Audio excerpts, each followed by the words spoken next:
What is up, ladies and gentlemen? CJ the Cheese DJ here, and we are back with another A to Z of Ark for you guys today. And today, guys, we are taking a look at the Manta. Now, this guy is a massive pain in the butt to tame up. However, before we go ahead and talk about how to tame him, let's go ahead and see what maps he spawns in on. So, he spawns on the Island, the Center, Ragnarok, Valgyro, Genesis Part 1, Crystal Isles, Genesis Part 2, and then on Aberration as an Aberrant Manta. Now, that's pretty much all the maps. They spawn pretty much everywhere except for the Center, and they're pretty commonly found on all of these maps. Now, in order to tame these guys up, they are a passive tame. You will need to passively feed them Angler Gel. I would also recommend bringing bug repellent as well as some scuba gear if needed, depending on how deep you are in the water. Now, if you guys aren't aware, manta rays will swim around Basilisauruses, and while swimming around Basilisauruses, they are actually pretty passive in that regards. If you do try to tame them like a solo one by itself, which is what we're about to try and do here, this guy right here, they can be rather aggressive. So you will want to make sure that you bring some bug repellent, and I would also, like I said, recommend bringing some flippers and possibly a scuba tank, depending on where the manta is located. And what you need to do is simply swim up to, I say simply, but these guys are a pain in the ass. Swim up to the manta and feed it the angler gel. Once you get it the angler gel, simply back away, wait for it to get hungry again. Doesn't matter how long it takes. It could literally take like 10 minutes, which the longer the better, because you're going to essentially come back to it later and feed it again. And that's pretty much the process of what you have to do in order to tame up a manta. Passive tame it with angler gel, keep swimming up to it, make sure you got flippers. Ghillie armor as well also helps. You can see here we're wearing full ghillie armor, as that will reduce our detection rate by the manta. Ooh. And you want to try and avoid touching it and pretty much just spamming E on it.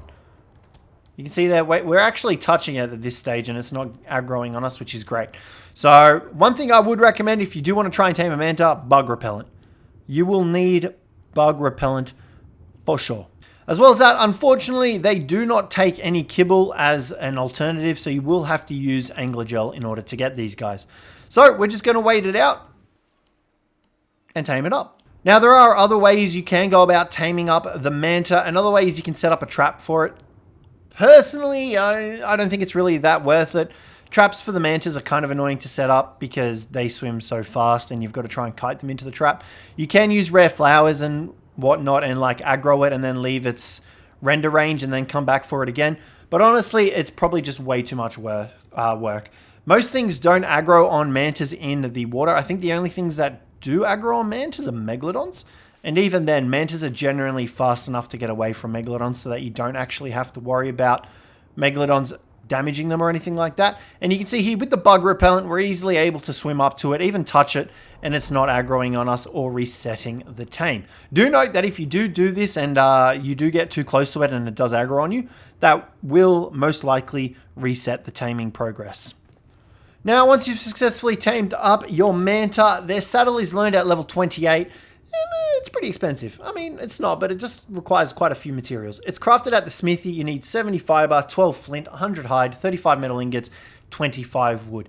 And in my opinion, these guys are the fastest underwater mount that you can get. These guys just freaking fly underwater. As well as that, they actually have the ability to get really good saddles. Like from drops, you can get really good saddles for manta. The only downside is that they don't have the greatest amount of weight, but it is workable with. And you can see just here how fast these guys are. So they are very fast, in my opinion, faster than Ichthys, and you know they also have the added ability of being able to jump out of water. You can see here we are able to jump out of water with our manta and kind of just soar, I guess. Now you can buff these guys' movement speed up as well, and you can also deal relatively decent amounts of damage with mantas as well. You could definitely use them as sort of a hit and run tactics kind of guy. They do only have the one attack, however, and that is pretty much all they're able to do. Attack and jump out of the water and move really fast. So you can see here we've got a fish, and like we're hitting for 73 damage. We could definitely pump some melee damage up on this guy and deal quite a lot of damage to larger predators. You can actually take on plesios and moses with a manta. Just note they have extremely low health, and even if you do level up their health, the multiplier of it is that low that it's actually not even worth leveling up. So I would recommend leveling up melee damage and or movement speed if that's what you want to go for. Movement speed if you want to go faster, melee damage if you want to deal some more damage to underwater tames and stuff like that. But the main role that these guys will be doing is swimming fast, hitting up underwater drops, and hit and run tactics.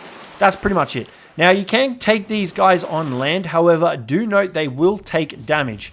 Okay, this obviously isn't going to work because we're in creative mode. They will take damage on land if you do take them over it. We also have a bunch of weight on us, so let's just drop that and all these billboards. There we go. So you can see here, we're able to fly, swim fast, and we're going to come over to some land here. And we'll show you guys, they do take incremental damage the longer they are on land. So you need to be careful because they can obviously die while being on land.